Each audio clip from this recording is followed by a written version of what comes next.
a girl running in a group. She had a high-speed motor in a 40 Ford coupe. She had a racing cam and a supercharged.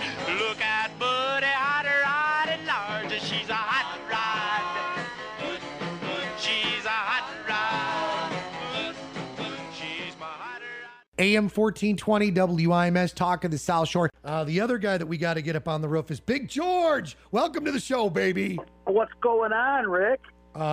I'm doing great. I was up on the roof yesterday at WHFB, and a listener went by and said, "Is that you, Ric Federighi, or is that Nick Cohn?" I'm like, Nick Cohn, much taller, much better looking than the old Ric Federighi. So, I probably would have fallen through. I don't know if I'm set. I don't know if I'm good on a roof. Yeah. Well, you know what? The roof at HFB is not that bad. The roof on IMS is not that bad. We're doing a bunch of engineering updates, George. So Nick's been absolutely phenomenal. Our engineers, Bob and Joe and Bill, I mean, all the old engineers and the new engineers and people that have helped us through the years, we literally had to tap into pretty much everybody. What you say, Nick? I mean, at least 5 people. Oh, yeah. We had to get some things squared away, but they did a good job. They did a real nice job. So far, so good. As you guys know, it's either update or get left in the dust, you know. Well, and you know, it's kind of interesting because the one engineer that was helping us out at both radio stations was going between Hammond, Michigan City, New Buffalo and Niles area, St. Joe. He was all over the state helping with different projects. And I said to him, my gosh, these guys are so intelligent. I say to the young people, and Nick, I've even said this to you, the job out there in the radio TV industry that is 6 figures guaranteed, engineering.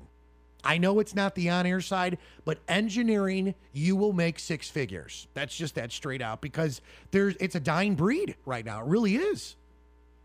So. Yeah, I was talking to Joe yesterday, we were talking about that a little bit. I said, I don't know exactly how all this works. I said, if I did, I'd probably be a rich man. But I said, for now, I just blab on the radio and people hear me talk. But this is where the real gold is, because, you know, he's making all this stuff happen. He's running wires, and I mean, that stuff it's a whole nother language to me. But, you know, I think over time I'd be willing to learn, you know, watching guys like that. I kind of was checking out what he was doing and trying to pick up whatever I could. But man, you gotta have a brain for that kind of stuff. Yeah, and George, you've been doing your business for about, I mean, let's be honest here, over 4 decades, right? 45 years at least?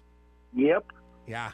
I mean, that's incredible. And you and I have had this conversation as business owners, and Nick, you've been involved with a lot of them, where I, like George, like Nick, we all look for good people to surround us in our teams. And well, you have to. And sometimes it's so tough to find help that's good. Well, the young people today, I don't know what the difference is, but boy, I'll tell you, when I was a kid, when I was 18 and 19 and 20, I'd have killed for a job to get in business and learn and, you know, become special. Yep. Now they don't care.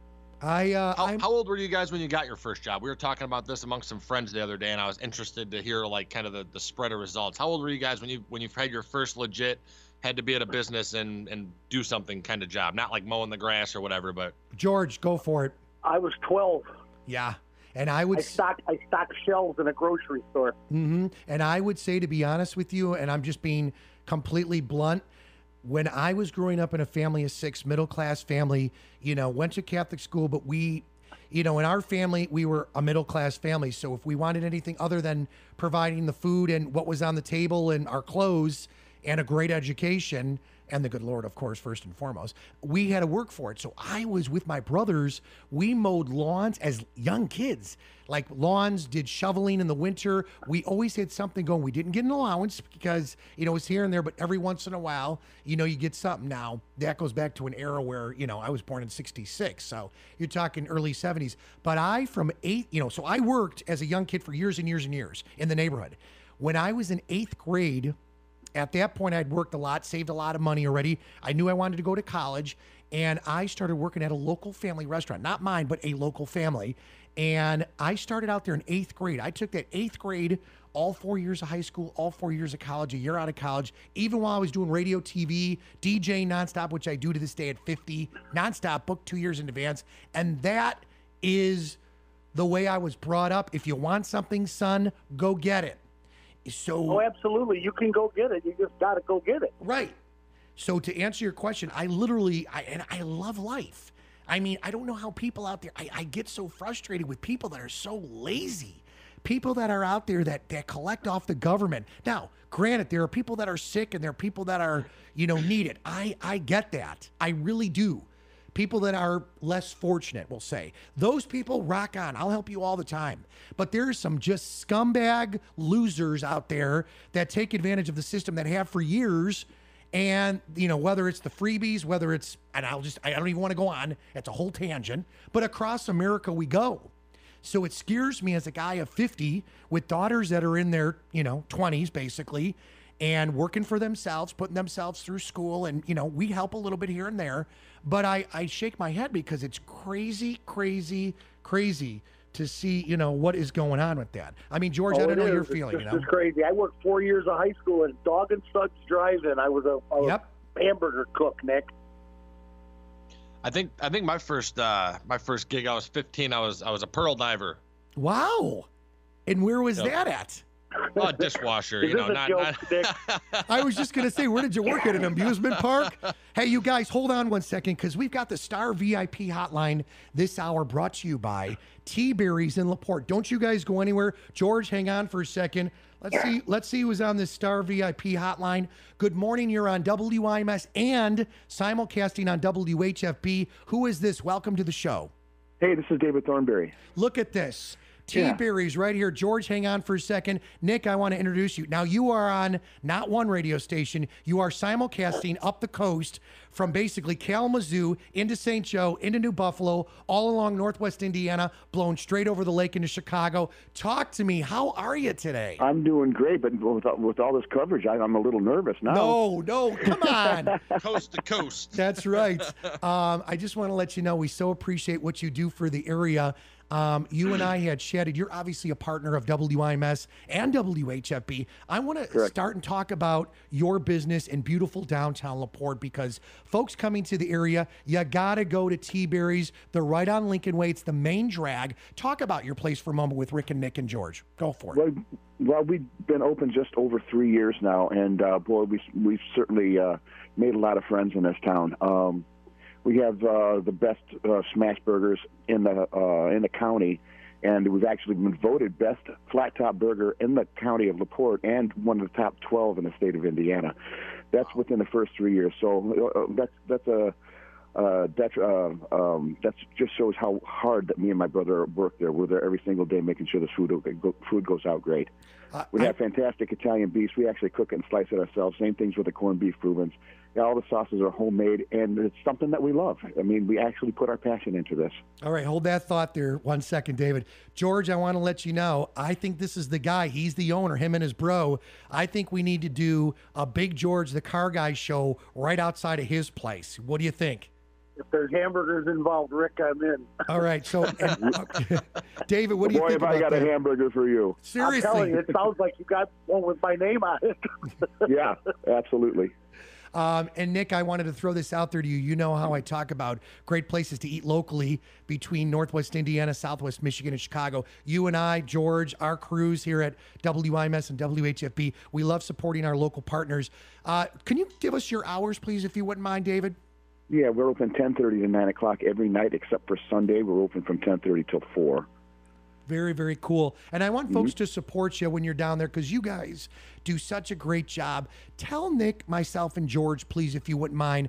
There was a local story that we were covering on both radio stations. And if you could recap it for our Girard Media audience, please, and on the live stream, about what transpired in a nutshell and what you're going to do to make a difference, please. Well, being local, we are in on all the local stories, and we hear the good news and we hear the bad news. And unfortunately, some of the bad news that happened last week was this young boy, 3 years old, accidentally got ran over by a tractor. I think they call him Bub. And after we thought about this, and our hearts bled, our hearts literally cried for this young boy. And me and my brother got to thinking, and also one of our other employees, Lisa, it was her idea too. Why don't we do a give back day? I mean, we can't pay all the hospital bills, but we certainly can do a little bit of something. Mm-hmm. So actually what we're going to be doing is a week from today, that is July 6th, from the minute we open to the minute we close, all sales that we make that day, all of it, 10% is going to help pay their hospital bills. And we do this gladly from our hearts. We are a Christian restaurant, and we try to be that way. And being local, you have to take care of yourself. You have to take care of your family, and that's everybody around.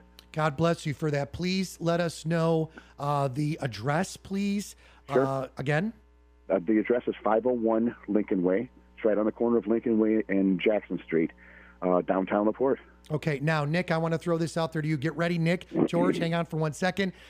David, I want to throw this out there. You are a musician and an awesome one at that.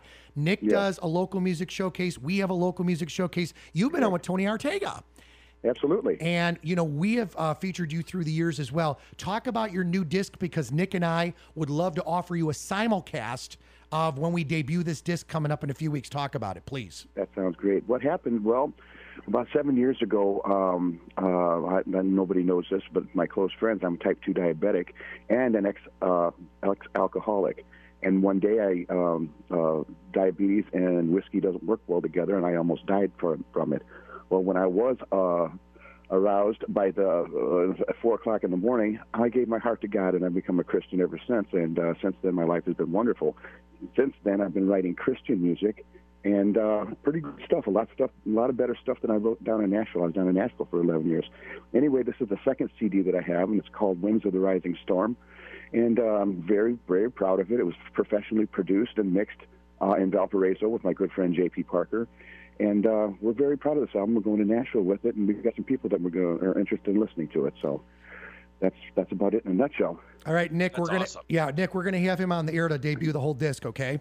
Great. Sounds like a plan. I'm all into that. All right.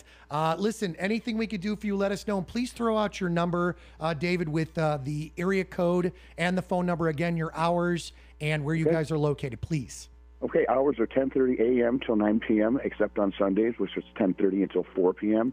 And the phone number is 219-362-6261. You are the best. Thanks for all that you do. We will see you in studio in the next few weeks. God bless you. Thanks for making a difference. We'll keep it out there for you. And thanks for being on with George and Nick, myself, Ric Federighi, and, of course, yourself. Have an awesome day. Enjoy the weekend. All right. You have a great day, guys. Thank you. Bye. Thank you. All right, back to you, young George.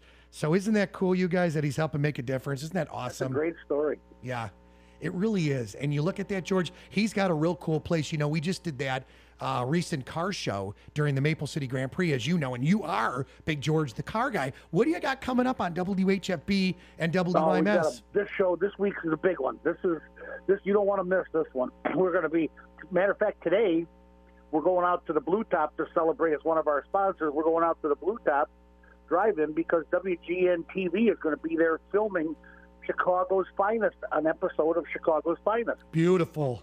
So that's going to be great. And then over the weekend, oh my goodness, the stories are just unbelievable.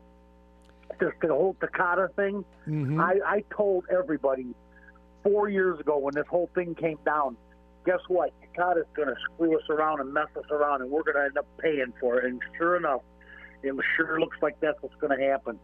You tune in on Saturday, and I'll tell you all about it.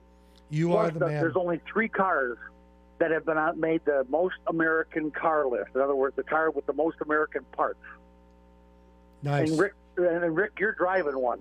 Well, and you know what? I know that we're going to put together a little soiree of my warranties, my miles, all the things that I've done with my truck. So I'm piecing that together for you right now. And I just want to throw this out there to you. We're going to be chiming in during your show to say hi at the parade. Nick, myself, and Jackie coming up this Saturday for Michigan City, Tuesday on the 4th at the LaPorte Parade. I know Nick's going to be doing some stuff with local parades as well. And I want to let you know this. I can't tell you what I've got, but I'm just going to tell you this, a brand new, beautiful open-air Jeep. Nick, you're going to freak out on the color. Wait till you see this thing. Oh boy, I got a couple ideas in my head. Uh-huh. I'm sure you do. The Region Ride magazine that we're featured in, that Mark Hallier has a Jeep that's yellow. Oh, I love yellow. I'm not kidding. Bright yellow, bro. It's a hot rod Jeep. It's really cool. Little Wrangler. You tell him to get his butt He'll be over on the here. show this Saturday, too. Mark Hallier's stopping by. Talk about what all's going on this holiday weekend. Nick just said to me yesterday when I saw him, he's out of Region Rides magazines up at HFB. We gave them all away at the last few weeks at our gigs, especially Maple City Grand Prix. So if you could cop some for us or ask Tim, we would love to do that. The Region Rides comes out, the new one comes out Monday, I believe. Perfect. No, tomorrow. Excellent. So yeah, we're ready to rock. All right, stud. We will talk to you. God bless. And don't go changing. And by the way, great piece with the Special Olympics children from Porter County. Was awesome. We're going to play that segment in a little bit. Thanks, buddy. That was a touching show. It really was. Beautiful. Have a good one. You too, buddy. See you, Have George. a good holiday. Bye. You too. AM 1420 WIMS, Michigan City, a Girard Media Company, streaming live at WIMSradio.com.